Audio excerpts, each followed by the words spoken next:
working for the Hague Institute for Innovation of Law, but I've had the privilege in my past life to be a politician. So when you talk about mad dogs and corrupt people and bias, I cringe.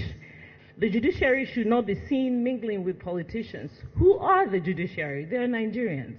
And I think that's for me, I think that is the root of the problem. Somehow, you become a governor and you're no longer a Nigerian. Somehow you become a judge, you're no longer a Nigerian. You're a president and you're no longer a Nigerian. And that is the root of the problem. It is a Nigerian problem. If you're a corrupt Nigerian and you're made a judge, you will be a corrupt judge. If you're a corrupt Nigerian and you become a SAN, you will become a corrupt SAN. The problem is a Nigerian problem. It starts from the home, it starts from the communities. We don't even hold each other accountable any longer.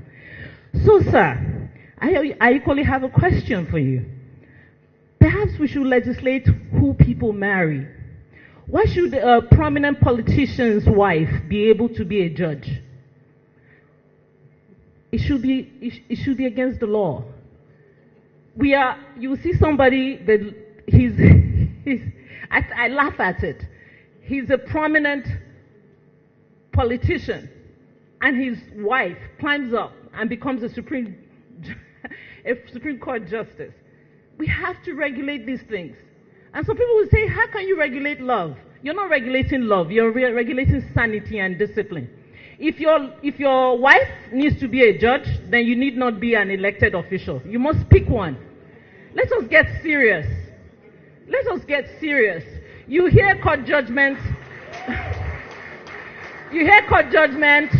and the judge sitting there is the wife of a senator, and the senator comes on the floor of the Senate and tells us, well, in the bedroom, I have negotiated for some of you, and we laugh. So I'm calling on all of us, because I was talking to my friend, Dr. Gash. I was saying to him that the simplistic response to all of our problems is to blame the judiciary. The simplistic solution to all our problems is to blame politicians.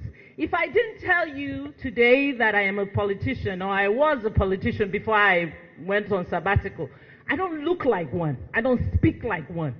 But let me tell you another problem before I sit down, having listened to our speaker.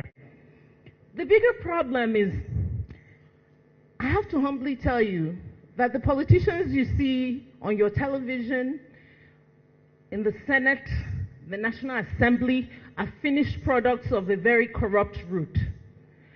I remember the first time I was just coming back from the US when I ran for Federal House of Reps. I went to one of the delegates' house, and I must say this with all sense of humility. The man couldn't speak English, was a secondary school dropout, was riddled with poverty. I was trying to understand, how can this man gauge if I'm good enough to represent him? I could barely sit on his seat. The house was filthy. All of you politicians know what I'm talking about. But multiple people like him were responsible to vote for who was going to represent them. And then you wonder what is wrong. With all due respect, it's not lawyers that pick these people. It's not people seated here that choose who is going to represent their parties. Let's get serious. From the root is corrupt. When it's time to pick those delegates, politicians pick delegates who cannot barely understand the system. All they know is the brown envelope. And you let them elect your senators and House of Reps members, and what do you expect to get out of it? Let's get serious. When they are writing these delegates, most of them are not even educated. They can't read, they can't write. They don't understand anything. They're waiting for the bags of rice. They don't care about issues. Give me the money. And then finally, because maybe this is not the right time to say all this, but finally, before I sit down, I want to challenge us. Are you waiting for your turn? Because the last election to me was the most sincere. A man who is now, with all due respect, our president, said it is his turn. I felt that was the most sincere statement, because amongst the political class, amongst the judges, amongst the judiciary, the legislative, all of us are waiting for our turn. Our turn for the embarrassingly reality that we are left to cater to ourselves. The very nature of the Nigerian state is what is creating the electoral rot. Every Nigerian is taking care of themselves. So when you are elected, when you're looking for office, you're looking for a means to take care of yourself. Pay school fees, pay for your electricity, pay for water, pay for the road, pay for everything. Even your security you pay for. So tell me, how can you elect me and expect me, who is coming from my own slice of the national cake, to protect yours? The problem is all of us sitting here and those sitting out there.